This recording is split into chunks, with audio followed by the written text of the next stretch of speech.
저는 오늘 이 시간에 여러분과 함께 부모와 어린이라는 제목으로 은혜를 나누고자 합니다. 우리는 해마다 어린이 주간을 맞이하게 되면 문득 어린이가 우리들에게 정말 있었구나 새삼스럽게 생각하게 되는 것입니다. 그처럼 우리는 너무나 생활에 쫓기고 어른들의 생활 속에만 살아왔기 때문에 어린아이에 대해서 무관심하고 지나올 때가 많았었습니다. 그러나 언제까지 그와 같은 태도로 살아갈 수는 없습니다. 왜냐하면 우리 주변의 어린이들은 어른들의 무관심 속에서 순식간에 청소년으로 장성하고 부모의 품을 떠나고 맙니다. 그리고 그들은 어른들이 돌봐주지 않은 만큼 영적 정신적인 공해 속에서 찌들어진 채로 자라나고 있는 것입니다. 오늘날의 시대는 비행 청소년의 문제가 사회적 국가적 규모로 커져가고 있습니다. 청소년들의 담대하고도 몰인정한 강도, 강간, 살상 행위나 범죄 이야기는 이제 신문의 사회면의 다반사처럼 장식하고 있는 것입니다. 해가 갈수록 어린 및 청소년의 문제는 심각해져만 가고 있습니다. 이제는 더 이상 이대로 우리가 방치하고 살아갈 수가 없습니다. 우리는 눈코 뜰 사이 없이 어른들의 세계 속에만 살아가지 말고 일단 발걸음을 멈추고 어린아이들의 외침과 울부짖음과 탄식과 고통에 귀를 기울여 보는 우리들이 되어야 되겠습니다. 왜냐하면 어린이는 바로 우리 생명의 연장이며 장래의 희망이며 조국의 내일이 저들에게 있기 때문인 것입니다.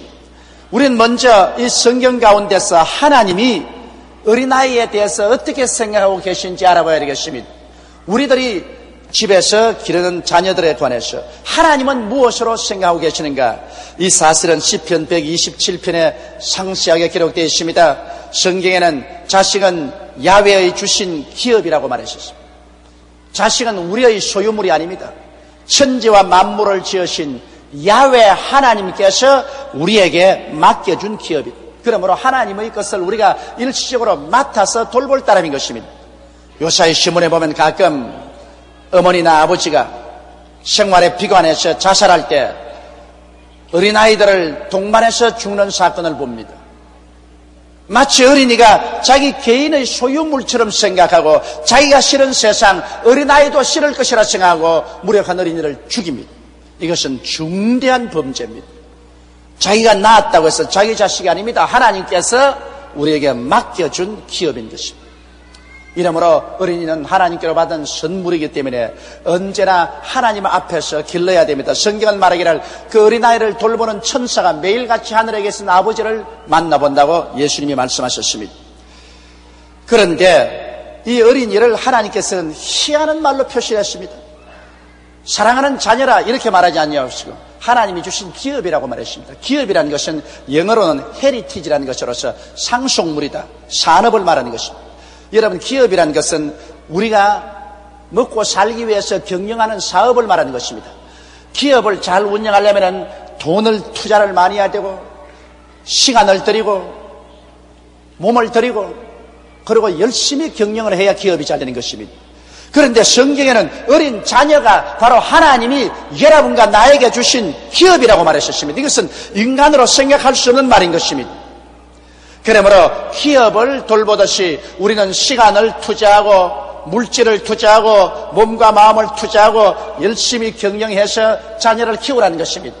이 세상에 사업하는 것처럼 자녀도 꼭 그와 같이 정성을 들이라는 것입니다. 그렇게 해서 기업을 잘 운영해 나가면 기업은 반드시 이윤을 얻어서 우리 생활을 복되게 합니다. 기업이 잘못되면 완전히 파산하지만은 기업을 잘 운영하면 그곳에서 과실을 얻어 우리의 생활이 윤택하게 되는 것처럼 자녀들을 잘 돌보면 하나님께서는 인생에 준 기업으로서 자녀를 통하여 부모와 가정에 큰 축복을 받게 되겠다는 것입니다. 그건 부단 장차 물질적인 축복을 받는 것만 아니라 정신적으로 생활면에서 큰 축복의 원천이 된다는 것입니다. 이러므로 여러분, 오늘 우리가 기르는 이 자녀들은 하나님이 우리에게 주신 산업이요 우리의 기업이라는 것을 잊지 말고 이 세상 돈벌이에만 관심을 기울이지 말고 자녀를 기르는 것도 돈벌이 하는 것과 꼭 똑같은 하나님이 주신 기업이라고 생각하고 우리는 마음을 다하고 정성을 다하고 물질을 투자하고 시간을 투자해서 자녀 양육에 힘을 써야 될 것입니다. 성경에는 자녀는 하나님이 주신 상급이라고 했는데 여러분, 상급을 받으면 기쁨과 만족이 다가오는 것입니다. 이 세상에 상 받기를 안 원하는 사람이 누가 있겠습니까?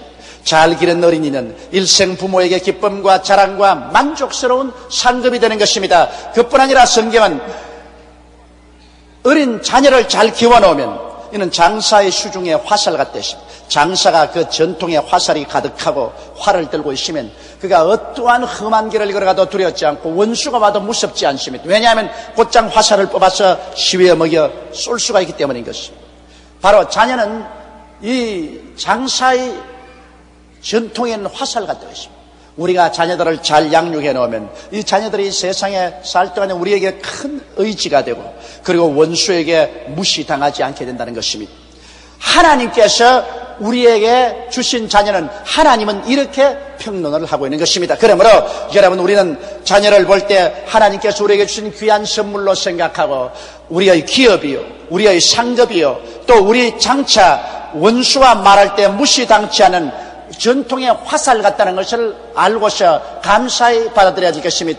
오늘날 자녀들을 우리는 무시하고 귀찮게 여기고 혹은 잘못 길러가지고서 자녀들이 기업이 아니라 파산이 되고 자랑이 아니라 옆구리에 가시가 되고 장차 자녀가 바로 원수가 되는 이러한 사람들이 얼마나 많은지 모릅니다. 이것은 바로 자녀를 잘못 길렀기 때문에 하나님 앞에 심판을 받는 것입니다. 그럼 우리는 우리에게 준 자녀들을 어떻게 해야 잘 기를 수 있을까요? 첫째로 우리 자녀를 잘 기르기 위해서는 먼저 자녀에게 하나님을 알도록 만들어야 되는 것입니다. 여러분, 자녀에게 옷을 잘 입히고 음식을 잘 먹이고 교육을 잘 시겠다 해서 부모의 의무를 다하는 것 아닙니다.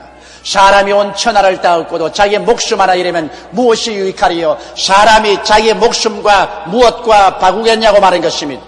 사람이 한 번 죽는 것은 정한이 있죠. 죽고 난 다음에는 심판이 있다고 말씀했습니다. 우리나 우리 자녀나 행인과 나그네와 같이 이 땅을 살다가 지나가 버리고 마는 것입니다. 그럴 때 부모 이스라엘에서 예수를 믿고 구원을 받지 못한 자녀는 세상에서 아무리 부귀 영화를 많이 누렸다 할지라도 영원한 지옥불에 불타게 되는 것입니다. 그러므로 두려워하는 자들과 믿지 않은 자들과 살인자들과 행음자들과 술객들과 온갖 거짓말하는 자들은 다 불과 유황으로 타는 못에 참여하리니 이것이 둘째 사망이라고 성경은 말하고 있는 것입니다. 이러므로 부모가 아무리 구원을 받고 천당에 가 있다 할지라도 자녀들이 지옥불에 타고 있는 것을 생각할 때 그 천국의 기쁨이 부모에게 그렇게 달콤할 수 있겠습니까? 이러므로 우리는 이 세상에 있을 동안에 자녀가 예수를 믿고 구원받을 수 있도록 전력을 기울여야 합니다. 부모의 품 안에 있은 어릴 때 예수를 믿게 하는 것입니다. 사람들은 생각을 나이가 너무 어려서 아무것도 모른다, 예배 볼 때 시끄러우니까 다른 방으로 몰아쳐라, 쫓아내라, 이렇게 하는 사람도 있는데 그렇지 않습니다. 누가복음 18장 16절에 보면 예수께서 그 어린 아이들을 불러 가까이 하시고 이러시되 어린 아이들이 내게 오는 것을 용납하고 금하지 말라. 하나님의 나라가 이런 자의 것이니라고 말하셨습니다. 예수님께서 어린아이를 내게 오는 것을 금하지 말라고 하는 것은 어린아이가 예수께 올 수 있는 능력이 있다는 것입니다. 바로 하늘나라가 이런 자의 것이고 어린아이에게 예수를 믿고 구원을 받을 수 있는 능력을 하나님이 주어 놓으셨다는 것입니다. 그러므로 놀랄만침 어린아이들은 신앙심을 가지고 있습니다. 하나님은 태어날 때부터 벌써 예수를 믿고 구원받을 수 있는 그 능력을 자녀들에게 두어 놓은 사실을 알고 여러분, 어머니나 아버지 품 안에서 이제 아빠, 엄마하고 말을 배울 때 그때 벌써 예수님을 가르치고 하나님을 가르쳐야 됩니다. 어린아이들은 예수께 나올 수 있는 능력이 있는 것입니다. 어른들은 이 세상에서 그 생활이 찌들어지고 속이고 속임을 당하고 그래서 마음이 완악하고 이론이 많고 논리가 많아서 솔직하고 담백하게 예수를 구주로 모셔드리지 않습니다. 그러나 어린아이들은 직감적인 신앙이 있습니다. 어린아이들은 의심치 않고 말씀을 전할 때 그대로 하나님의 계시를 받아들이는 것입니다. 마태복음 18장 3절에 가라사대 진실로 너희에게 이르노니 너희가 돌이켜 어린아이들과 같이 되지 아니하면 결단코 천국에 들어가지 못하려고 말씀하고 있는 것입니다. 어른들조차도 깨어지고 회개해서 그 마음의 의심을 버리고 마음이 직감이 맑아져서 성령의 계시를 받지 않고는 하늘나라에 들어가지 못한다고 했는데 어린아이는 깨어질 필요가 없습니다. 그 마음 자체가 직감적이어서 하나님의 계시를 제각받기 때문에 애들에게 예수를 증거하고 구원을 받도록 우리는 부모로서 돌봐주는 것입니다. 또 말할 필요 없이 어른들은 자기 잘난 체하고 거만해서 체면처리고 그래서 주를 잘 믿지 않습니다만, 어린아이는 겸손합니다. 자기 잘난 체하지 않기 때문에 체면처리지 않냐고 어느 곳에서나 인도를 잘 받고 구원해 이르는 것입니다. 마태복음 18장 4절에는 그러므로 누구든지 이 어린아이와 같이 자기를 낮추는 그이가 천국에서 큰 자라고 말하셨습니다. 하늘나라에는 겸손한 자가 큰 자라는 것입니다. 그렇기 때문에 교회에 와서는 대통령이나 일반 서민이나 차별을 둘 수가 없습니다. 교회는 바로 하늘나라요, 하나님이 계신 곳입니다. 이곳에서 사회적인 지위가 있다고 해서 이 그드렁거리면 이 사람은 하나님께 버림을 당하는 것입니다. 교회는 와서 낮아지는 것입니다. 높은 사람일수록 더 깨어지고 높은 사람일수록 더 낮아지는 것입니다. 정말 교회는 대통령이 교회에 오면 밑에 여기 앉아서 예배를 보는 게 더 좋습니다. 높은 사람일수록 낮아지면 하나님께서 축복을 주시는 것이 바로 하늘나라인 것입니다. 그런데 어린아이는 바로 그와 같은 존재입니다. 교만하지 않습니다. 어린아이들은 자기 잘난 체하지 않습니다. 이렇기 때문에 하나님께서는 어린이에게 하늘문을 열고 축복을 쏟아부어 줍니다. 그러므로 어린아이일 때 우리는 열심히 전도해서 어린아이들을 예수 믿게 해야 되는 것입니다. 어린아이들이야말로 마음의 탐욕과 욕심이 없기 때문에 진실하고 참되게 하나님을 잘 섬깁니다.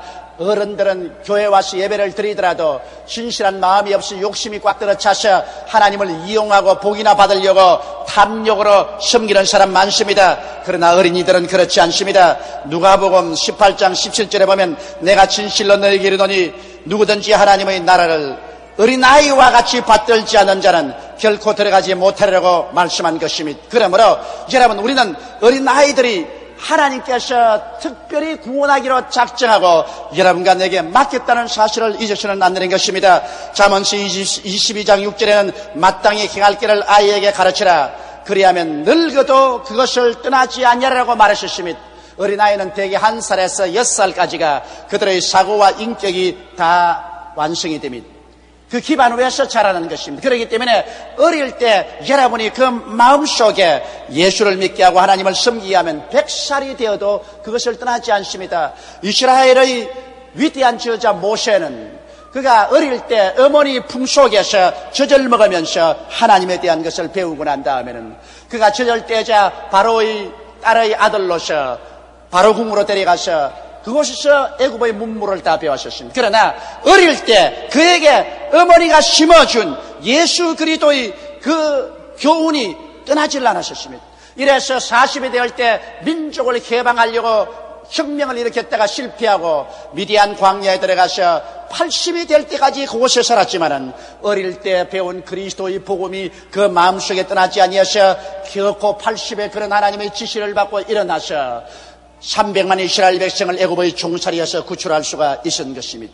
여러분의 품에 있는 그 어린 자녀들에게 예수를 가르치십시오. 하나님을 경외하게 하십시오. 그러면 그들에게 물질을 주고 큰 교육을 준 것보다 여러분은 더 위대한 일을 하게 된 것입니다. 하나님을 두려워하는 것이 지혜의 근본이요, 하나님을 무서워하는 것이 지식의 근원인 것입니다. 이러므로 하나님과 동행하는 삶을 어릴 때 부모의 품을 떠나기 전에 부모가 반드시 심어줄 의무가 있는 것입니다. 둘째로 여러분, 어린이들은 가정에서 교육을 받습니다. 어른들은 생각을 학교만 보내놓으면 국민학교에서 대학까지 학교에서 교육을 시켜주고 하는데 그것은 인간의 지식을 주입해주는 지식적인 교육이지 인격적인 교육은 아닙니다. 어린아이의 인격적 교육은 가정에서 다 이루어집니다. 사람이 되지 못하면 아무리 교육을 받아도 소용이 없습니다. 사람이 되어놓으면 교육은 없어도 훌륭하게 인생을 살아갈 수 있습니다. 어린아이들은 집에서 제일 먼저 말을 배워요.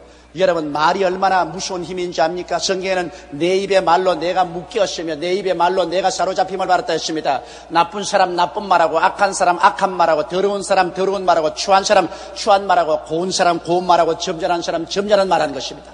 그 말이 그 인격을 형성하는데 집에서 어린아이가 제일 먼저 배우는 것이 말입니다. 여러분, 성경 야고보서 3장 2절로 6절에 보면 우리가 다 실수가 많으니 만일 말에 실수가 없으면 곧 온전한 사람이라 너희 온 몸도 굴레 씌우리라. 우리가 말을 순종케 하려고 그 입에 재갈을 먹여 온 몸을 억하며 배를 보라 그렇게 크고 광풍에 밀려가는 것들을 지극히 작은 키로 사공의 뜻대로 운전하니 이와 같이 혀도 작은 지체로 돼 큰 것을 자랑하로다. 보라 어떻게 작은 불이 어떻게 많은 나무를 태우는가. 혀는 곧 불이요 불의의 세계라. 혀는 우리 지체 중에서 온 몸을 더럽히고 생의 바퀴를 불살하니 그 살아있는 것이 지옥불에서 나느니라고 말씀하고 있는 것입니다. 사람은 혀를 통해서 위대한 인생을 살 수도 있고 혀를 통해서 자기를 지옥불에 태워버릴 수도 있다고 성경은 말하고 있는 것입니다. 이러므로 어린아이가 가정에서부터 벌써 말을 배운다는 것은 가정에서 그 인격이 형성된다는 것을 말하는 것입니다. 가정에서부터 어린아이들에게 얌전한 말, 좋은 말, 고운 말, 아름다운 말을 가르쳐서 그 인격이 순화되고 훌륭한 인격자로 성장시키게 하는 것은 바로 부모님들이 해야 될 책임인 것입니다. 어린아이들은 가정에 있을 때 벌써 삶의 가치관이 확립됩니다. 가정에서 부모가 세속적이고 음란하고 방탕한 생활을 하면 이것이 인생인 줄 알고 자녀들은 그것을 장성해서 그 모습대로 살아갑니다. 그러나 부모님들이 경건하고 도덕적이고 훌륭한 삶을 살면 자녀들은 자연적으로 그것을 배워서 그 길을 걸어가게 되는 것입니다. 이러므로 가정에서 자녀들이 사랑을 받고 사랑할 수 있고 사랑 가운데서 자랄 수 있도록 하는 것은 부모의義務요 책임인 것입니다.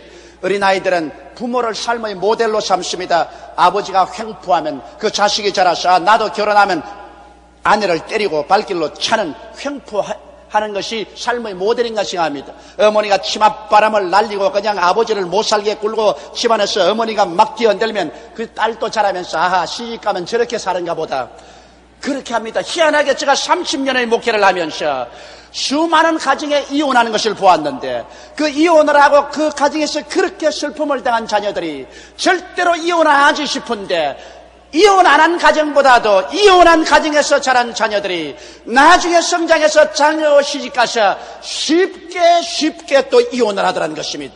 이것은 부모의 모범이 자녀들의 생애 속에 그렇게 무서운 영향력을 미치고 있다는 것을 증명하는 것입니다. 셋째로 여러분 어린아이와 미래에 관해서 우리는 깊이 생각해야 됩니다. 어린이는 하나님의 작품이요 여러분과 나의 작품이 아닙니다. 어린아이는 태어날 때부터 자기 개인의 개성과 소질을 가지고 태어납니다.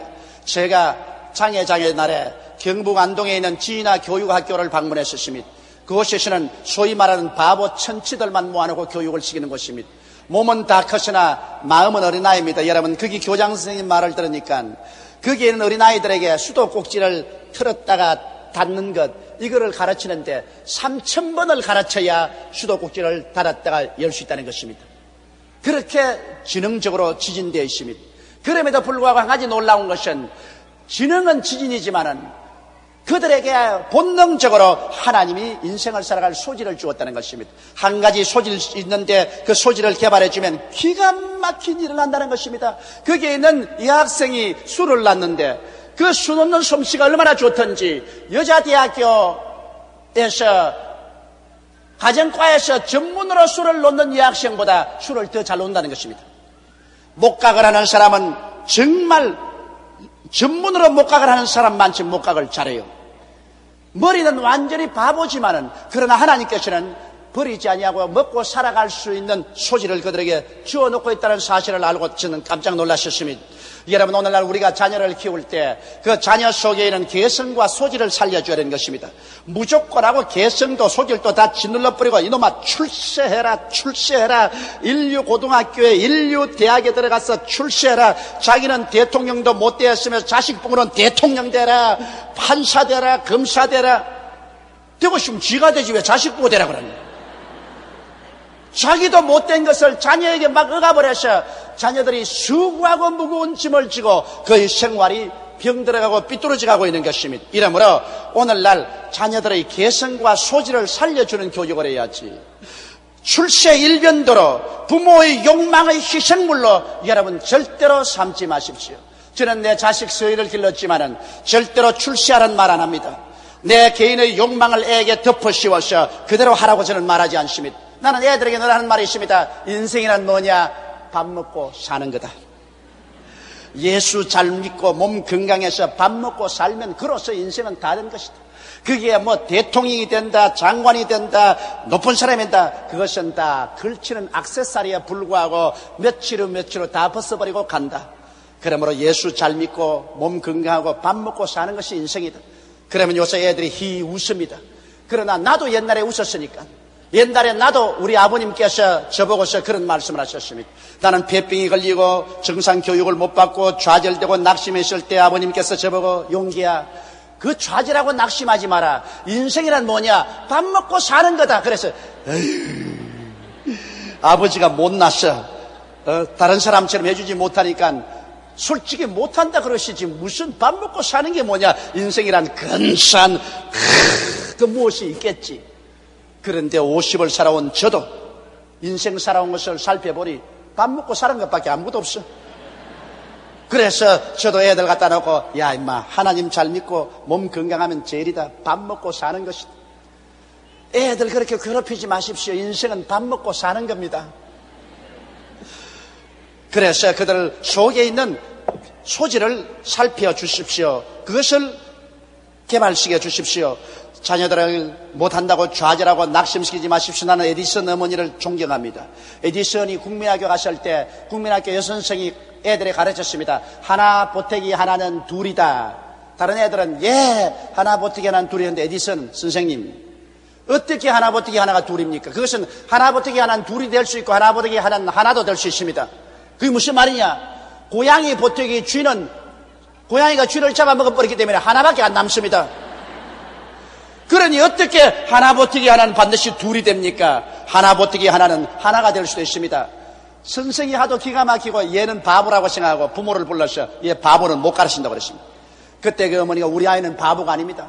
우리 아이는 창조적인 두뇌가 투철합니다.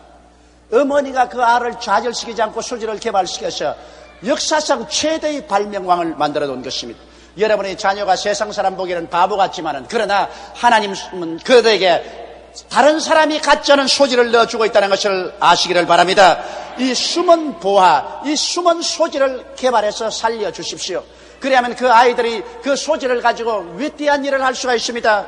나는 필라델피아에 가서 미국의 큰 석유광을 보았었습니다. 원래 그것은 석유를 캐는 곳이 아니었습니다. 목장이었었습니다. 그 목장 주인이 목장을 경영하는데 풀이 잘 나지 않고 그게 흐르는 시냇물이 석유기름이 같은 것이 둥둥 떠가지고서 소가 물을 마시지 않아요. 시커먼 금댕이 흘러내려요. 그런데 이 사람이 목장이 잘 안 되니까 카나다에서 석유를 파는 사촌 동생에게 편지를 냈습니다.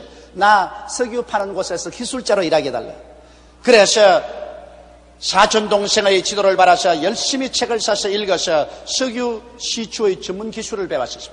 그래서 그 농장은 아주 값없이 흔하게 팔아버리고 자기는 카나다로 옮겨가는데 그 농장을 새로 사온 사람이 왜 풀이 안 자랐나 싶어서 땅에다 코를 대고 냄새를 맡아보니 석유 냄새가 나거든. 그런데 금댕이 흘러오는 그 금댕을 전부 모아서 불을 찔러보니까 불이 활을 타거든. 이 희한하다. 석유 시추회사에 부탁해서 시추를 해보니까 그 농장 전체가 기름 위에 떠 있어요. 아예 기름을 발견해서 일시에 거부가 되었습니다. 그 농장을 팔고 간 그 사람은 아마 이 소식을 들었으면 자기 명예에 못 죽었을 것입니다. 얼마나 마음이 놀랐겠습니까? 어린아이는 이 숨은 보화와 같습니다. 여러분께서 이 보화를 잘 찾아내면 그 속에 감추인 위대한 보화가 숨어 있습니다. 오늘날 우리 자신은 우리 자녀들에게 무관심하고 사는 동안에 우리 자녀들은 그들의 생애 속에 잡초가 무성해지고 마는 것입니다. 하나님이 주신 기업이요 상급이요 하나님이 우리에게 주신 전통의 화살인 이 자녀들을 우리는 열심으로 그리스도 안에서 구원을 하고 가정에서 잘 가꾸어서 하나님 앞과 사람 앞에서 부끄럼 없는 귀한 자녀로 세울 수 있는 여러분이 다 되시기를 주의 이름으로 축원합니다.